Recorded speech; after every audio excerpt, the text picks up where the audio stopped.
Bismillahirrahmanirrahim. Assalamu alaikum. Let's study transverse standing waves in a stacked string. इस topic में basically आप transverse standing waves produce करेंगे और उनके वेरियस मोड्स ऑफ ऑसिलेशन को study करेंगे।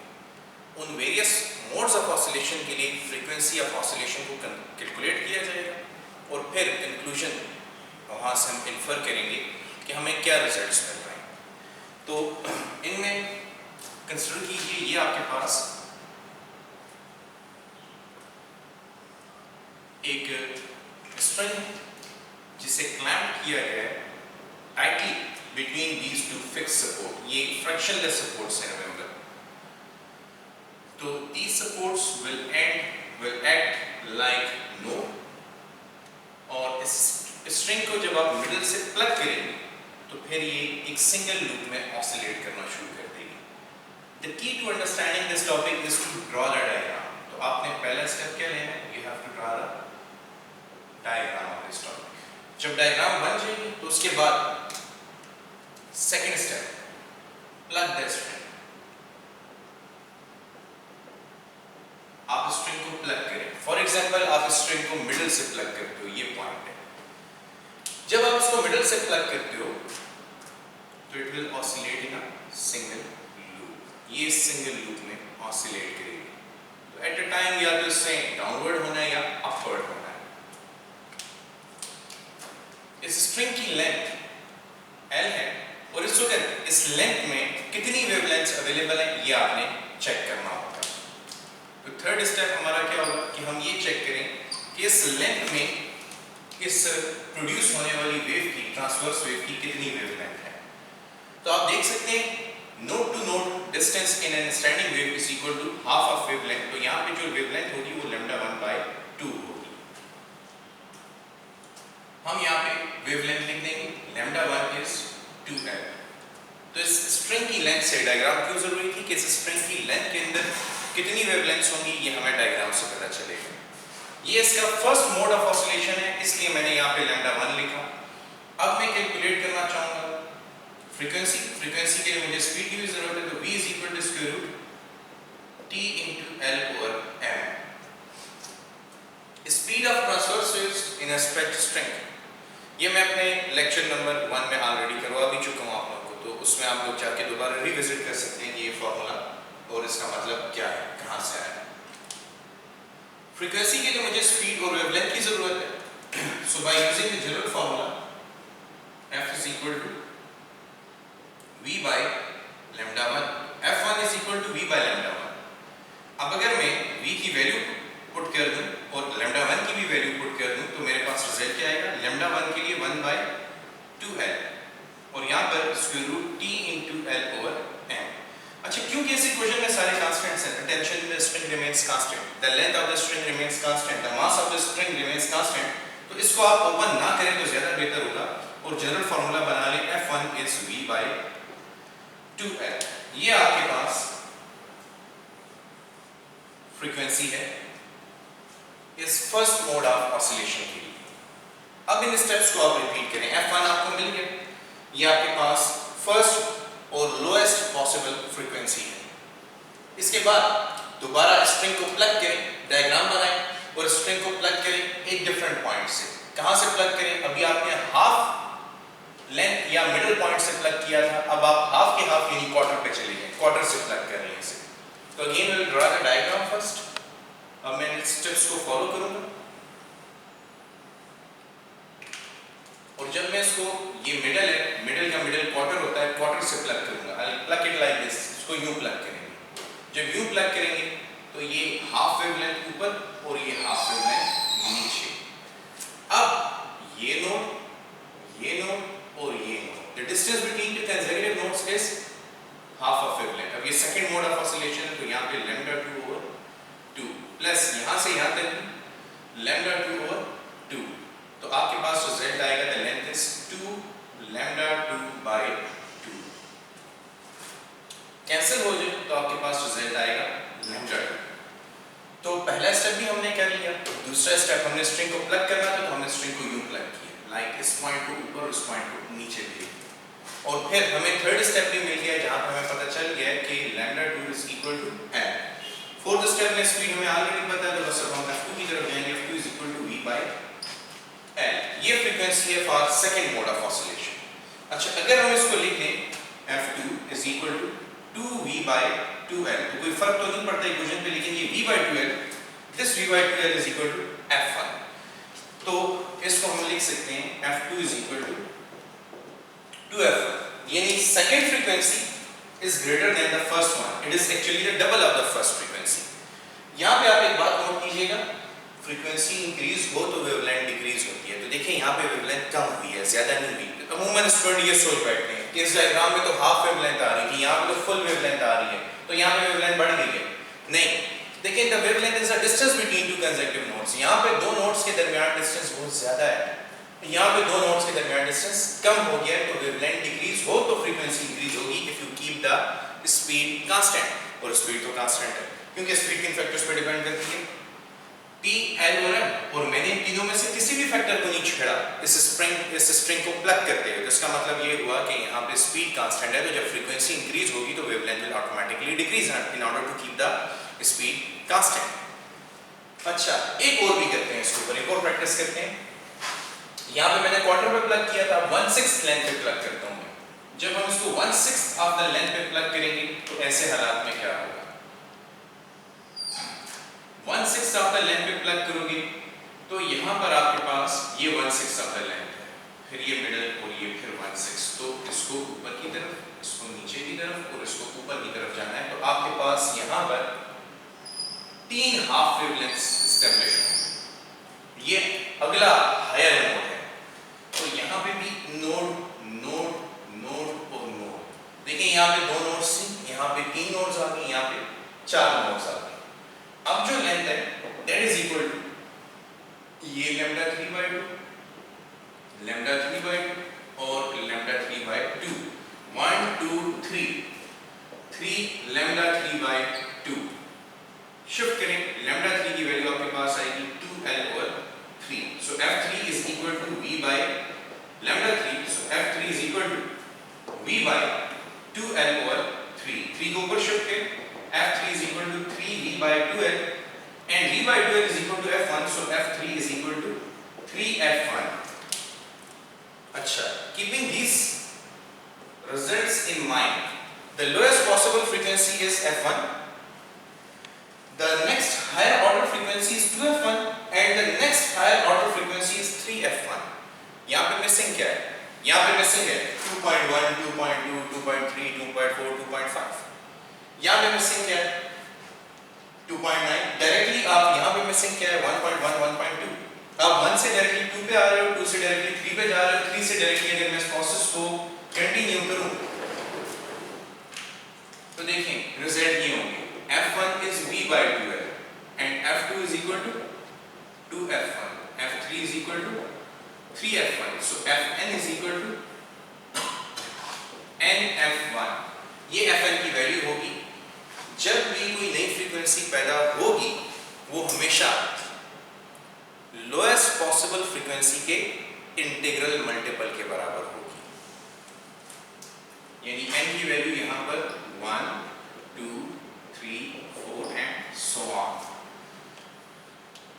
एक आपके पास एक कंप्लीट इंटीजर होगा, तो यहाँ पर 1.1, 1 2.3, 3.6, 5.9 ये वाली फ्रीक्वेंसीज अवेलेबल नहीं है। इस बात का मतलब ये है कि ये जो स्ट्रिंग है या तो 1 लूप में ऑसिलेट करेगी या 2 कंप्लीट लूप्स में ऑसिलेट करेगी या 3 कंप्लीट लूप्स में ऑसिलेट करेगी। आप लैब में इसको वेरीफाई भी कर सकते हैं, आप खुद भी इसको वेरीफाई कर सकते हैं। अगर आप एक हाथ में रस्सी पकड़ लें और दूसरा हैंड किसी फिक्स सपोर्ट के साथ क्लैंप कर दें, रस्सी को झटका दें, तो या तो उसमें एक कंप्लीट हाफ वेवलेंथ पैदा होगी या फिर 2 कंप्लीट हाफ वेवलेंथ्स पैदा होंगी या 3 कंप्लीट हाफ वेवलेंथ्स पैदा होंगी और वो इन्हीं मोड्स में ऑसिलेट करेगी। इनके अलावा किसी भी मोड में ऑसिलेट नहीं करती, वो सस्टेन ही नहीं हो सकती वहाँ पे। तो at that wave which will if you plug the string at the middle तो ये 1 लूप में ऑसिलेट करेगी। If you plug the string at the quarter, 2 loops में। if you plug the string at 1/6 of the length, 3 loops में। if you plug the string at 1/8 of the length तो 4 loop में। लेकिन इनके between किसी भी point पर plug किया तो कोई स्टैंडिंग वेव एस्टैब्लिश नहीं होगी। इस फिनोमेना को हम क्या कहते हैं? has called quantization. Frequencies quantized, यानी उनकी सिर्फ एक discrete set of values exist करेगा, बाकी इन बिटवीन कोई भी वैल्यूज एग्जिस्ट नहीं करेंगी। जैसे आप कहते हैं इलेक्ट्रॉन की एनर्जी क्वांटाइज्ड है बोहर ऑर्बिट में, तो वो एक खास एनर्जी रख सकता है, एक खास एनर्जी शेल में रह सकता है, एनर्जी लेवल में रह सकता है, उसके अलावा इन बिटवीन किसी भी एनर्जी लेवल में वो नहीं रह सकता। तो इस फिनोमेना को हम क्वांटाइजेशन कहते हैं। अच्छा, फ्रीक्वेंसी क्वांटाइज है, ये तो आपकी टेक्स्ट बुक्स में भी अवेलेबल है। आपको फॉर एग्जांपल कह सकता है कि एक वेव की स्पीड है, एक वेव एक स्ट्रिंग में ट्रेवल कर रही है और उसकी स्पीड है लेट्स से 100 मीटर पर सेकंड, उस स्ट्रिंग की लेंथ है लेट्स से 20 सेंटीमीटर। आप बताएं उसकी थर्ड ऑर्डर फ्रीक्वेंसी क्या होगी? तो थर्ड ऑर्डर फ्रीक्वेंसी के लिए फिर हम क्या करेंगे? थर्ड ऑर्डर फ्रीक्वेंसी के लिए हम पुट करेंगे f3 is equal to 3f1 या फिर 3v/2f। so f3 is equal to 3 into v की value 100 divided by 2 into 20 centimetre. अब इधर बड़ा ख्याल रखना है, ये 20 सेंटीमीटर है, centi is a prefix stands for 10 to power -2। अच्छा, अब कैंसिलेशंस करें, 20 into 5, 5 into 3 becomes 15, 15 divided by 2 becomes 7.5 into 10 to power, ये -2 पर जाके +2 बन जाएगा, 750 हर्ट्ज आपके पास रिजल्ट आएगा।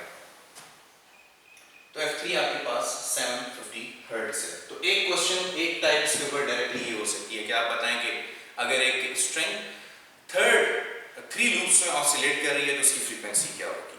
तो ये आप इस प्रोसीजर से फाइंड करेंगे, ये इसका टाइप 1 हो गया आपके पास, ठीक है। अच्छा, अब मैं वेवलेंथ, अगर फ्रीक्वेंसी क्वांटाइज्ड है तो वेवलेंथ भी क्वांटाइज्ड होगी। क्वांटाइज्ड वेवलेंथ का जनरल रिलेशनशिप बना लेते हैं, वो भी हमारे लिए इंपॉर्टेंट होगा। अच्छा देखिए, λ1 किसके बराबर था? वो 2l के बराबर। λ2 किसके बराबर था? वो 2l/2 के बराबर था। λ3 किसके बराबर था? वो 2l/3 के बराबर था। λ4 किसके बराबर था? वो 2l/4 के बराबर आएगा। इससे क्या पता चल रहा है कि अगर हम इसी तरह कंटिन्यू करें तो λn is equal to 2l/n। ये हमारे पास वेवलेंथ क्वांटाइजेशन, ठीक है, this is a wavelength quantization. तो वेवलेंथ भी तो क्वांटाइज है, क्वांटाइजेशन ऑफ वेवलेंथ्स। यहां से आप बहुत easily third mode of oscillation में कितनी वेवलेंथ होगी, फोर्थ मोड ऑफ ऑसिलेशन में कितनी वेवलेंथ होगी, बहुत इजीली फाइंड कर सकते हैं, ठीक है। You can find how, let's check it out.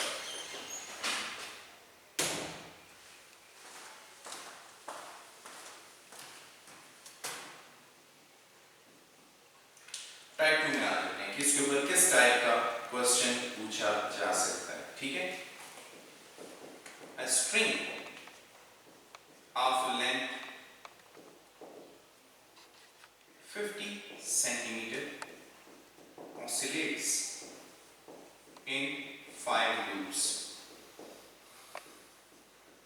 What is the wavelength of the wave? Wave की वेवलेंथ क्या होगी? तो देखें λ5 is equal to 2l/5 according to this formula। λ5 is equal to 2l/5, 2 into 50 into 10 to power -2 over 5। so 5 into 10 becomes 50 and 10 into this term becomes 10 to power -1। 10 to power -1 means 0.1, 0.1 multiplied with 2 becomes 0.2 metre. उस wave की wavelength 0.2 metre होगी। और options में आपके पास 20 का option भी होगा। In case अगर आप मीटर को सेंटीमीटर में कन्वर्ट करना भूल गए तो आपका रिजल्ट 20 आएगा, वो ऑप्शंस में मौजूद होगा। तो इसका ख्याल करना कि जहां पर भी आपके पास CGS या FPS यूनिट्स हो, आप कन्वर्ट करके उनको SI में फिर रिजल्ट को चेक करें। अच्छा, अब थर्ड कैटेगरी इसके ऊपर क्या हो सकती है पॉसिबल, उसको ट्राई आउट करते हैं। उसके लिए हमें कुछ एडिशनल नॉलेज की जरूरत पड़ेगी। F1 F2, F3, F4 ये बेसिकली क्या है? F1 इसको हम कहते हैं first harmonic, this is called as first harmonic. F2 is called second harmonic. F3 is called third harmonic. F4 is called fourth harmonic. Or Fn will be termed as nth harmonic. First harmonic. First harmonic is basically the lowest possible frequency. It is the lowest possible frequency. And the lowest possible frequency is also called as fundamental frequency. This frequency is also called as fundamental frequency. So fundamental frequency, lowest possible frequency, या first harmonic, they are one and the same thing.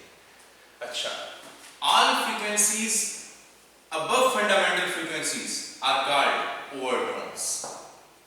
They are called as overtones. Collectively इनको overtones कहा जाता है. The tone above the fundamental tone is called an overtone. वो fundamental tone या fundamental frequency, you can also call it as fundamental tone. Fundamental frequency, fundamental tone, lowest possible frequency, first harmonic, ये सब एक ही चीजें होंगी. Overtones are all higher order frequencies which are integral multiple of the fundamental. Overtones basically क्या हैं? They are higher order frequencies above fundamental frequency, and they are integral multiple of fundamental frequency.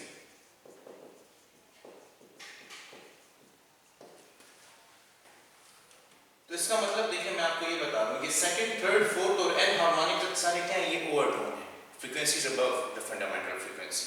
तो इनको हम overtone कहते हैं, जिसमें F1 क्या कहलाएगी, F2 क्या कहलाएगी? ये कहलाएगी फर्स्ट ओवरटोन. ये फर्स्ट हायर ऑर्डर फ्रीक्वेंसी है, जिसको हम फर्स्ट ओवरटोन कहते हैं. F2 क्या कहलाएगी?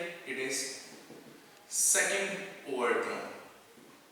तो second harmonic actually first overtone है, third harmonic actually second overtone है. और अगर आप फोर्थ हार्मोनिक की तरफ जाएंगे तो fourth harmonic is actually third overtone. Fourth harmonic third overtone होगी. तो इसका मतलब F1 फर्स्ट हार्मोनिक भी है और फंडामेंटल टोन भी है. जो F2 है वो सेकंड हार्मोनिक है लेकिन फर्स्ट ओवरटोन है. It is the first overtone, the first high order frequency. F3 is the second high order frequency, therefore it is second overtone. तो टाइप 3 ये नॉलेज रखते हुए फिर टाइप 3 में आपके साथ क्या करेगा?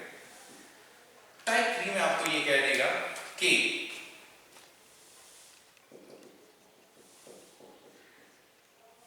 बताइए कि what is the ratio of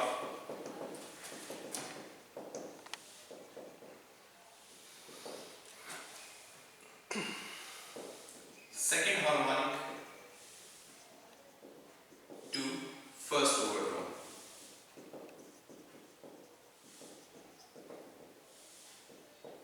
अच्छा, ऑप्शंस आपको दे दिए जाएंगे, ठीक है? ऑप्शंस क्वेश्चन के मुताबिक होंगे. सेकंड हार्मोनिक और फर्स्ट ओवरटोन को मद्देनजर रखते हुए 2:1 देगा, या फिर 1:2 देगा, या फिर 1:1 देगा, या फिर let's say none of these. अब सेकंड हार्मोनिक ये देखिए, सेकंड हार्मोनिक F2 है, तो मुझे F2 ratio first overtone is also second harmonic. It is F2 is equal to 2F1. F2 is equal to 2F1. Ratio क्या है? 1. तो result है 1:1. तो एक्चुअली वो सेकंड हार्मोनिक बता के आपको कंफ्यूज करने की कोशिश करता है, फर्स्ट ओवरटोन बता के आपको कंफ्यूज करने की कोशिश करता है कि आप सेकंड हार्मोनिक से F2 समझो और फर्स्ट हार्मोनिक से F1 समझ बैठो. तो इस बात का ख्याल रखते हुए आपने इस कैटेगरी के एमसीक्यूज को अटेम्प्ट करना है। मजीद एमसीक्यूज पर आप लोग मेरी एमसीक्यूज बुक में देख लेंगे, ठीक है। मैं इसके ऊपर आप लोगों को 4 टाइप के क्वेश्चन करवा दूं। That was type 3। टाइप 4 में क्या होने वाला है?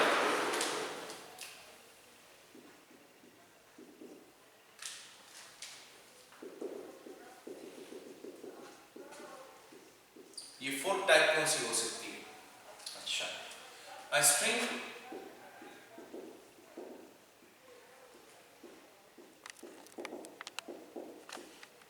oscillates in n loops। अब बताया नहीं है कितनी लूप्स में ऑसिलेट कर रही है, सिर्फ इंफॉर्मेशन दी गई कि ये स्ट्रिंग है, ऑसिलेट कर रही है n लूप्स में। What are the wavelengths of first 3 modes of oscillations if a string has length n। Options दे दिए जाएंगे। अब वेवलेंथ मांगे, कोई भी डेटा नहीं, जनरली पूछ रहे हैं, ठीक है। तो 2l l 2l by 3 l l by 2 3l by 2 l 2l 3l या none of these। तो अब आपको फर्स्ट 3 लेंथ्स चाहिए, वेवलेंथ्स चाहिए, तो वेवलेंथ का जो जनरल फार्मूला है वो यहाँ पे काम आ जाएगा। Lambda n is equal to 2l by m। तो लैम्डा 1 की वैल्यू होगी 2l by 1 इज 2l, फिर लैम्डा 2 की वैल्यू होगी 2l by 2 which is equal to l, और लैम्डा 3 की वैल्यू होगी 2l by 3 which is equal to 2l 2 by 3l या 2l by 3। तो अब चेक करते हैं कि करेक्ट ऑप्शन क्या है। लैम्डा 1 इज 2l, तो lambda 1 is 2l, lambda 2 is l, तो lambda 2 is l, lambda 3 is 2l by 3, it is 2l by 3। इसका मतलब करेक्ट चॉइस ऑप्शन ए, बाकी ऑप्शंस को ब्राउज करने की जरूरत नहीं होगी, ठीक है जी। This is it for today, thank you very much, अल्लाह हाफिज।